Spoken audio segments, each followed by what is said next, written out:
Hello friends, I wrote a story last night and this is the story of a fruit seller and a customer, right? Now the fruit seller was selling both apples and oranges. So when the customer came to the shop, he said, fine, can I buy apples and oranges? He said, yes, you could, but you can buy only either apples or oranges. You cannot buy both. So the customer first looked at the apples and he said, can you cut it to show me so that I can taste it and see whether it is sweet? So when the shopkeeper cut one of the apples and showed it to the customer, he found worms inside. So immediately the customer was kind of aghast. He said, if I eat these apples with these worms, I could land up in hospital. So it just seems too risky to eat these apples. I wouldn't buy the apples. So the shopkeeper says, absolutely no problem. Why don't you take a look at the oranges instead? So the customer takes a look at the oranges and he says, the problem with these oranges is that they look rather old. So the shopkeeper says, wow, you recognize that? Yes, this is in fact the crop from January 2020. They were grown and harvested in January 2020. So the customer says, if I offer these old oranges to the guests who come to my home, what will they say? They'll make fun of me. So the shopkeeper says, well, that's a choice you need to make. And he says, in case if you decide to buy oranges, I'm willing to work out some kind of a method by which I'll make these oranges look a little more fresh. Maybe I'll sprinkle a bit of water, but they will look fresh.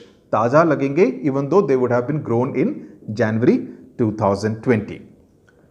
This is essentially the story of the ICSE Council and close to 3 lakh ICSE, ISC students. The shopkeeper is the council. The customer is the student, right?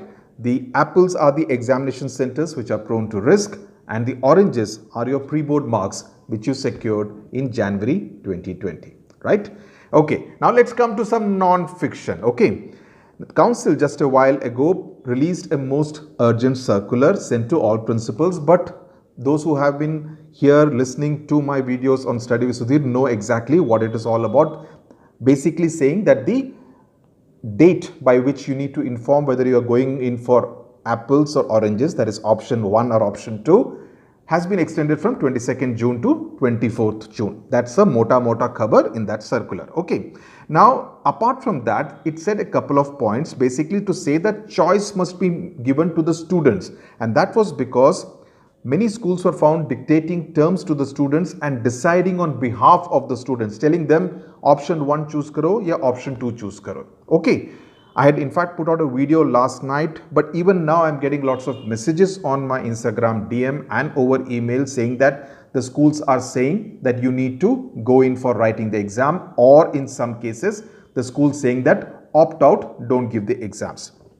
I'm presuming that now that the council has put out this circular, this practice will stop. But at the same time, I must also point out and compliment many schools who have been leaving the choice entirely to the students. There have been some really good schools, really good principals who are kind of following what the rules are and following it completely. Okay, so I must compliment them as well. Now remember two things. You can and should make the decision on which option to choose only after the council declares the methodology of marking you as per option 2. Okay. Now the council has said that all students and their parents should make an informed choice. So do not make the choice before you know what the council finally decides, and that may happen either on Saturday or perhaps only on Monday, which is the 22nd of June, which means that you would have only the second half of 22nd or 23rd to make this informed decision in case the decision on the methodology is declared only on Monday in the Bombay High Court. Okay, if it happens on Saturday, you have Sunday, Monday and Tuesday to tell to your school. If the school forces you, you need to tell them precisely this, that this is an order which has come from the Bombay High Court. Also, remember that all opinions gathered till now, if you have exercised any of the two options and you wish to change your mind, you can always do so depending on what are the details provided by the council. At least one school has issued a notice, and this has come to my notice over Instagram DM. One of the students sent it to me saying the school has said that it's necessary for students to get tested for COVID-19. Then only they can sit for the examination. Now, this is absolutely bizarre, illegal. Schools cannot frame their own set of rules and say the students need to implement them. So that's the latest update as far as the entire ICSE examination, the updates from the High Court we brought to you earlier in the day. This is the update as far as the circular is concerned. Thank you very much for watching.